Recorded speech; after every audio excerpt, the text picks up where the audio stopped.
Welcome to the Cabral Concept, where board-certified naturopath and integrative health practitioner Dr. Stephen Cabral shares how he was diagnosed at the age of 17 with a life-altering illness and given no hope for recovery. It was only after studying and traveling all over the world did he discover how to combine ancient Ayurvedic healing practices with state-of-the-art naturopathic and functional medicine to fully rebalance the body and re-energize it with life. It's time to discover how to get well, lose weight, and finally feel alive again. And now, here's your host, Dr. Stephen Cabral. Welcome back, everyone. Great to be here with you, as always. Today is our Wellness and Weight Loss Wednesday show. We're going to be talking about today the 5 most popular intermittent fasting methods. And by the end of this show, I want to share with you the 5, I would say the 5 top ones, but I also want you to pick the one that you feel is right for you. And they're very different, which means that I think there's going to be one for everyone by the time you get through the show. I'll also, at the end of the show, give you exactly what I do and why I found it to work best for my body. Really, that's what it's all about at the end, is making sure that you're getting the results that you want. Not what you just believe is best for you, but actually getting the results that you're looking for. So, of course, we need to know the results we're looking for. And once you do, then you're going to be able to custom tailor a diet for your needs. So let's dive right into it. So intermittent fasting, obviously one of the most popular topics out there right now. We now have an entire podcast category dedicated to it. If you haven't listened to our previous 40 or 50 intermittent fasting shows, please do go to stephencabral.com/2133. That is today's show notes, and I will link up the entire intermittent fasting category. You can find it on iTunes, Spotify, all the major players out there. And of course, we're always looking to answer your questions. So whenever there is a question, whenever there is a comment, that's why these shows are created. So people always ask, like, what's the best form of intermittent fasting? Well, we're going to go through it today because I don't believe there is really one best form. What I want to do is share with you 5 different forms. And then I have a podcast on every single one of these today, and we're going to link them all up. So I'm going to go through 5 just for about a minute or two. That's it. But I have a 15-minute show on each one of these that details it and how to do it. So we'll link those up. Again, these are all completely free. stephencabral.com/2133 for more information.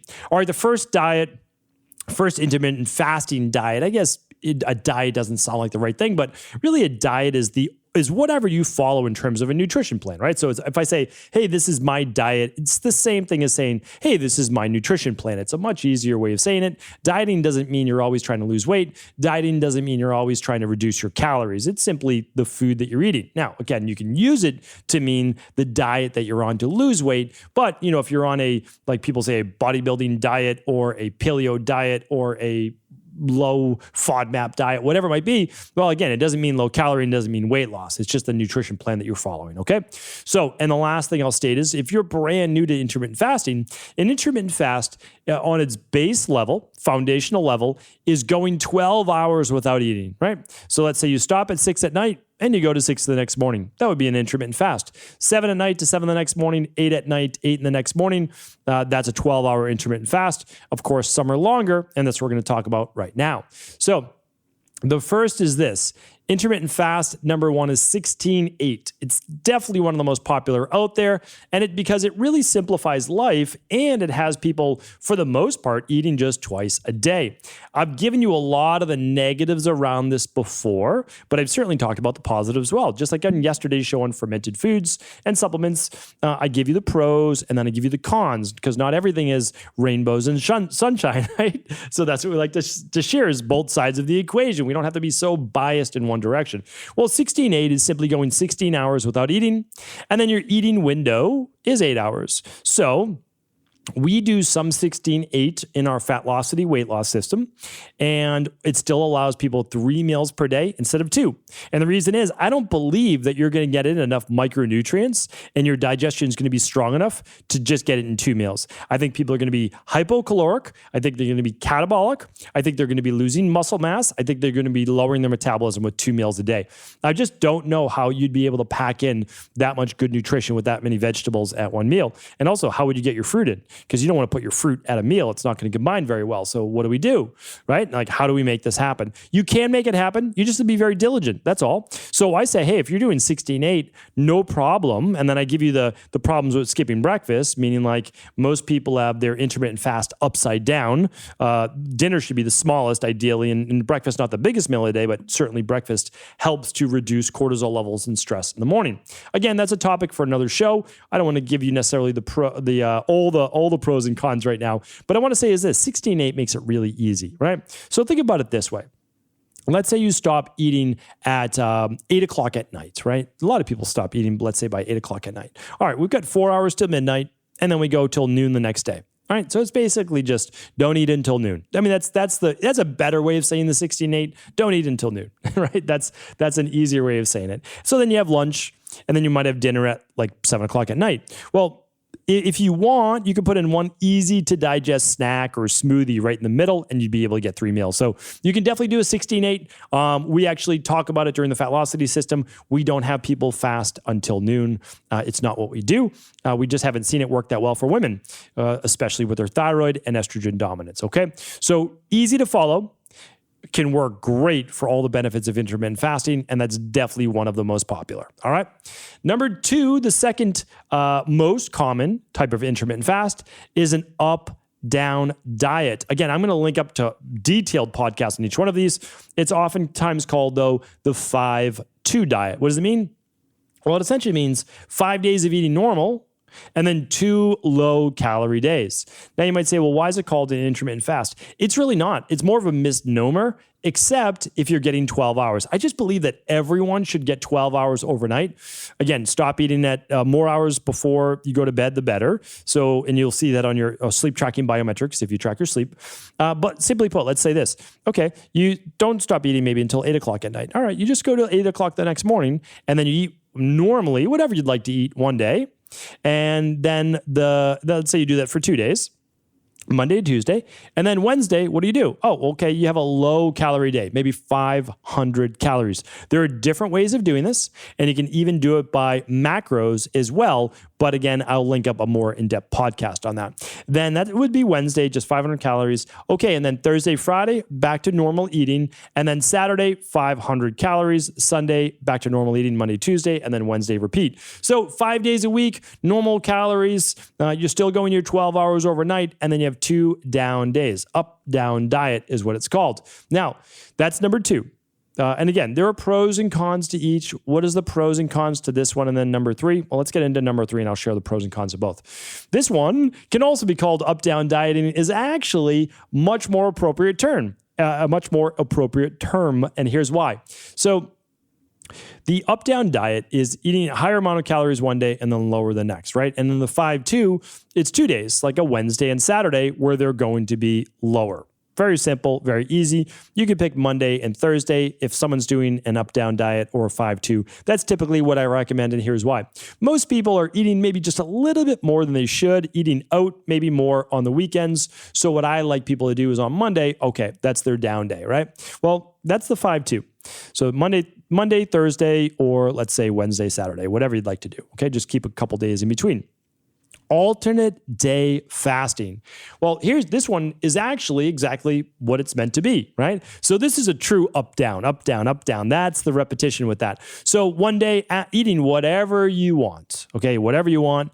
The next day, only 500 calories. And again, you can actually change the macros. So higher fat, lower carbs, higher fat, lower carbs and protein, higher carbs, low fat, low protein. You change it and you can actually manipulate the calories as well, because 500 is kind of an arbitrary number, right? A lot of these diets say, well, 500 calories. Well, it's a huge difference if the person's 120 pounds and they eat 500 calories versus a person's 180 pounds and they eat 500 calories, right? And it's even a bigger difference if someone's like an athlete or they have a high metabolism and they're used to eating 2,500 calories and then they go down to 500, like 20%, right? What if someone's eating 1,500 and they go to 500? So now they're still getting 30%. So it's actually not exactly equivalent. So you might want to look at, okay, you're eating 25% of your normal calories for the up down. Now, alternate day is just like it sounds. One day it might be 2,000 calories, the next day 500, then the 2,000, then the 500, then maybe it's 2,200 because you're eating whatever you want, and then down to 500.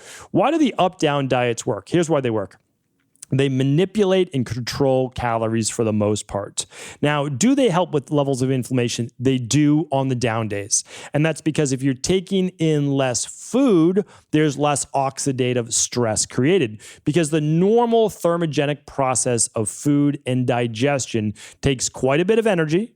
And it also creates offsetting metabolites and free radicals created by the oxidative process of digestion, meaning like there's inflammation created by normal processes in your body. So believe it or not, that is what happens when you eat. So what do we have? Well, if there's less food coming in, then there's going to be less oxidative stress and less oxidative process. So there is actually an anti-inflammatory component to the down days. The problem is when people are allowed to eat whatever they want on the other days, then you often get too much inflammation on those days. So there's just no balance to these whatsoever. I don't love up-down diets. I really don't. It's kind of like what I spoke about last week on the DASH diet and the high blood pressure diet. I hope you tuned into that show. That was that 2 weeks ago? Let's see. Yeah, it was 3 weeks ago. Okay. It was episode, 2111. So if you didn't check that out, I would definitely check it out. It's a very realistic diet for people with high blood pressure that can be a good transition-based diet. So again, I know a lot of people that use the 5-2 or the alternate day diet as a way to start to transition to a healthier diet because they can say, okay, I get to eat whatever I want today, but tomorrow, okay, I'm going to be on point, less calories. Okay, then I can do what I want tomorrow. Now, the problem is, one more con I have to give you to this is it doesn't necessarily mean you're eating your healthy food, right? It doesn't mean that you've chosen healthy foods in your 500 calorie days. So I just kind of want to throw that in there. If you're doing the lower calorie day, I would try to do like a smoothie and then a salad with some good quality protein. Keep your calories low, 400 or 500 calories, but try to choose nutritious foods on your down days. All right, that's number 3. Number 4 is a 24-hour weekly fast. Now, it's interesting because I heard about a 24-hour weekly fast a long time ago. We're talking like 2005. And I heard it from Brad Pilon, Pilon, maybe 2 L's. And I was part of a health and fitness group with him way back in the day. And this is basically before he was writing this particular book and coming out with it as an ebook. And that was very popular. And it was called Eat, Stop, Eat. And it's old now, like 15 years old, but it was one of the first, like well-researched, well-documented. But in my brain back then, I'm in my early 20s, I'm thinking, really? You're going to tell people not to eat for a full day? It made no sense to me. So that's why we have to understand is like, in general, I don't know if this is true. And I think it's true for a lot of people listening to this podcast. I don't know if it's true for the world at whole, but I hope that, as we get older, we just start to stay more open to ideas because we've been exposed to more, we've had more experiences, and we understand that sometimes things aren't as they seem at first glance. Now I look back, and of course I look back a couple of years later when I was getting much more into functional medicine and advanced nutritional biochemistry, that this made a lot of sense. It made a lot of sense because what it did, and he was using it for weight loss for the most part, but it was really remarkable in what it did for autophagy. And people weren't even really talking about autophagy until like 2016, 2017, when it won the Nobel Prize in oncology for cancer-based research, and how fasting for an extended period of time, really like 24 hours, allows your body to kill more cancer cells that are always being produced inside your body. They don't always become cancer, but the cells are being metastasized and created, and they need to be destroyed. So fasting actually allows the white blood cells in the body itself, natural killer cells, to kill those cells that are beginning to replicate and duplicate out of control. All right, so really important, 24-hour fast. Now, here's the nice thing. This is where it gets even more interesting and why. Okay, well, let's give you the pros, right? So you're not eating for a full day. So all the energy you would use for digestion, you actually get back. So oftentimes people can feel more energetic. They feel lighter. They don't even think about food for a day. That's pretty nice as well. Again, I've got lots of podcasts on those, so I'll share those today at 21:33. But the negatives are, well, what happens if you don't have a great relationship with food? What happens when you get hungry? Are you able to deal with the highs and lows in blood sugar if your body's not metabolically adapted? And I spoke about that just last week on episode 2119, or I guess that was 2 weeks ago. So you can check out that show. We'll try to link that up for you today. But over the years, we'll say beginning like 2009, 2010, I started adapting this in a different way. I started using it myself and then in my practice. Because again, I always want to make sure that I'm practicing what I preach. So I started to go Sunday night. So I typically have dinner with my family around 5:30, 6 p.m. We try to finish by 6:30 the latest every night, so that I myself too get 3 hours to 3.5 hours before going to bed of basically no eating. And then for my daughters, it also gives us another hour or so after dinner time in order just to be able to hang out as a family and do things that we enjoy. So really important though, because I always want to have dinner with my family. It's the only time I don't is when I'm doing the functional medicine detox we do once a quarter. I still sit down with them, but I'm sipping on my shake and I explain to them detoxification. I explain to them autophagy. I don't expect my daughters to fully grasp the concept yet, but it's nice to talk to them about health, even though they're just 7 and 9 years old. Anyway, I digress a little bit there, but what I'd like to share with you is this, is that I go from Sunday night, I have dinner with them, to Monday night, and then I have dinner with them. So I go a full 24 hours all day Sunday night, right? So I go, let's say from 6 p.m. to 6 the next morning, right? That's 12 hours. And then what do I go till 6 o'clock that night? So I get 24 hours, right? Or maybe I stop at 5:30 for dinner. So when you look at that, you have to understand is that you can actually eat every single day, but you're missing all of those meals for one 24-hour fast per week. Now, when it comes to weight loss, Brad in his book actually recommended 2 per week.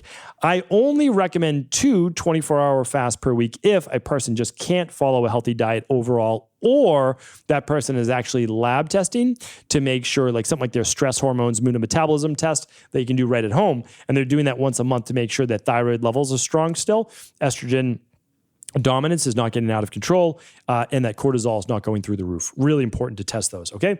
So once a week though, great for most people. I do it 3 out of 4 Mondays a month. I don't do it every single Monday, but I do it 3 basically out of 4 Mondays a month. And the reason I chose Mondays are super busy for me. I'm meeting with my team all day long, from the IHP team, the EcoLife team, the Cabral wellness team. Lots to do, right? Lots to do. And then also, I've most likely had a cheat meal on Saturday night, right? So that's a big part of it too. Sunday, normalized blood sugar. Monday, let me do my fast. And that's how I do it. All right. So, last one is this, right? The 5th one is this, the 1 meal a day diet called the OMAD diet. I will link that up, sometimes referred to as the warrior diet. This is, again, there's often different takes on this, right? There's different takes on paleo, there's different takes on primal, but look at it this way. You're eating within a 1 hour window for 1 meal every evening. It could be 1 meal any time of the day. It's just most people do it at the evening, which is honestly the worst meal to eat right before bed. And again, your sleep data will show you that. But we'll put it this way. You can do a 1 hour window or a 4 hour window. And oftentimes either is allowed. So now though, you're eating all of your calories, 1,500, 2,000, 3,000, all within one window. So what does that do? Well, it just places a greater stress on the digestive system when you're packing everything in all at once. And the likelihood that you're going to get in 7 to 9 cups of fruits and vegetables during that time is very low. And then you're probably getting in like a pound of meat, right? Or protein to try to get your protein, because you probably want to get around half your body weight in protein per day. If you're someone that's physically active, right? So if you weigh 160 pounds, you might be trying to get in 80 grams of protein. 80 grams of protein at one meal, it's not the best way to do it. It's really not. There's no real need to ever do an OMAD diet. A lot of people feel better on it, but again, it's because I explained yesterday. They have candida overgrowth, they have H. pylori, they have parasites, they have SIBO, and when they eat different meals throughout the day, it causes them bloating and gas. Well, now they eat this meal and they don't get bloating and gas at one time during the day. You have to fix the digestive system, right? Like that's the issue. And then you can go back to a more normal style of eating. Okay, but I give all the pros and all the cons of the OMAD diet as well, the warrior diet. And I'll link up an in-depth show about each one of these at stephencabral.com/2133. Now, The choice, though, is yours. As I tell every single person in our practice this, my job as an integrative health practitioner, a doctor of naturopathy, is to support you in what you feel is the right choice for you in this moment. If you feel an alternate day diet is the best choice for you, I support you. If you feel a vegan-based diet is the best diet for you, I support you. If you feel a primal diet is the diet that you want to follow, I support you. Okay, my job is to support you. So you choose 16-8, up, down, alternate day, 24-hour, OMAD diet. But I'll tell you this, that if you want to go deeper to figure out what is the best for you, it is always best to run something like the Big 5 lab test that can actually show you your omega-3 levels, your vitamin levels, your mineral levels, your gut function, your energy, mitochondria, etc. That's the Big 5. Or if you just want to test your gut function, you're welcome to do that. The 2 with the Candida metabolic and vitamins oat test and the bacteria and parasite stool test. You can always add an IgG food sensitivity test as well.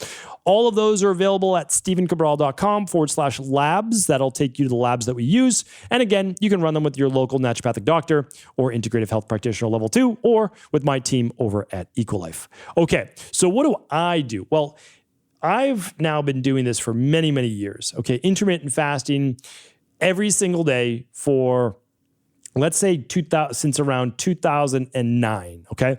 And the reason I wasn't doing it before that is because I was big into bodybuilding, natural bodybuilding, and my goal was to put on as much muscle and mass as possible, and intermittent fasting is not as conducive to putting on muscle mass as possible because you go into a little bit more of a catabolic phase, which is actually healthier because you're doing more digestion, detox, et cetera. But anyway, that's a topic for another day. But so now it's been, 13 years or so? Maybe, around 13 years. So I've done a lot and I've tried everything. Honestly, I've tried everything. And I had a lot of health issues. And so I got to work through a lot of different things. What is my sweet spot is this: stop eating at 6 o'clock for me, go to bed by 10, start eating again at 8 a.m. And that allows me then a little fuel for the day because I've got busy days, right? And then I have 3 meals. Sometimes I do a smoothie with my workout mid-afternoon if it's a weight training workout. But again, you don't have to do that. I've done 3 meals a day forever, and I just started doing that for harder workouts. But 14 hours a day, that is the sweet spot for me. 16 hours is arbitrary. It honestly is, right? People are like, no, you need 16 hours for this. No, you don't. People's blood sugar is different when they wake up. It's highs and lows. And so 16 hours is a bit arbitrary, right? It can be great. But for me, 14 hours is the sweet spot for me. For you, it might be 12. For someone else, it might be 16. Okay, I'm going to let you choose what's best for you, and you can also look at your biometric data based on that. And then I do 3 to 4 Mondays a month. I do that 1 24-hour fast. That's what works best for me. In terms of up-down days, I don't really need it because I want to fuel my body. I want to have consistent energy levels. I want to have lots of drive, lots of ambition, feel great. So I want to keep my body knowing what it's going to get on what day. There's a lot to be said for that. And then the last part is this, is that I do my once a week longer fast, at 24-hour, but then I do a quarterly fast, right? I do my quarterly functional medicine detox. You can find out more about that at stevencabral.com/detox. You can just check it out, see if it's the right fit for you. And that works, again, extremely well. Then I have 1 to 2 flex meals a week. That means on maybe a Wednesday or Thursday and maybe a Saturday, then I'm having whatever I want to eat at dinner. Okay. And so I get the best of all worlds, I feel, but I'm getting the good nutrition, the proper nutrition for my body while using intermittent fasting. So hopefully this was helpful. Again, please do feel free to leave a comment. Let me know if you have any questions and let me know what works for you as well. I'd love to hear from you. You can leave that comment right on YouTube. And if you're watching on YouTube, please do feel free to subscribe. Like the video, hit the notification bell so you can get daily videos sent to you. And then, of course, on Instagram, let us know what you thought. All right, take care, everyone. Have an amazing day, and please do feel free to share this show with anyone you believe it could serve. Thank you, as always, for tuning into today's Cabral Concept. I appreciate you, and as a valued listener, I want to make sure that you know about my favorite products, things that my family enjoys every single day. I try to introduce you to those, to functional medicine-based lab testing that you can do right at home, like I do for my children with food sensitivity tests, our minerals and metals tests, our heavy metals, and so much more. But also, I like to share with you some of the fun things that we do as well. One of those is enjoying a superfood chocolate bar every now and again. My daughters love these superfood chocolate bars, and so does my wife. The nice thing is these are just 90 calories, but what it does is it substitutes for some of that other dark chocolate or chocolate bars that you might be eating that don't necessarily contain all of the antioxidants and superfoods that you could be getting. So now you can actually satisfy that sweet tooth while doing something healthy for your body as well. And that is exactly why we formulated and created these superfood chocolate bars. And that's really what they are. They're a single serving, individually wrapped, so you can actually partition how many you're going to have. That enables you to get all of the healthy antioxidants of apples, chocolate, cherry, and raspberry. Really, it tastes like a cherry chocolate bar. If that, or raspberry chocolate bar, if that's something that you enjoy, we are giving them away right now for free. But not just one, we're giving the entire box away. So that means you get 9 superfood chocolate bars with all qualifying orders right now over at Equilife. If you've never tried them before, you absolutely have to check them out. So whether you buy them individually or you actually get a free box sent to you, we would love to do that. Head on over to StephenCabral.com/shop. StephenCabral.com/shop. That will take you right over to these superfood chocolate bar offer page, and you'll be able to see if you qualify for your free box. Thanks so much. Take care, and I'll talk with you soon.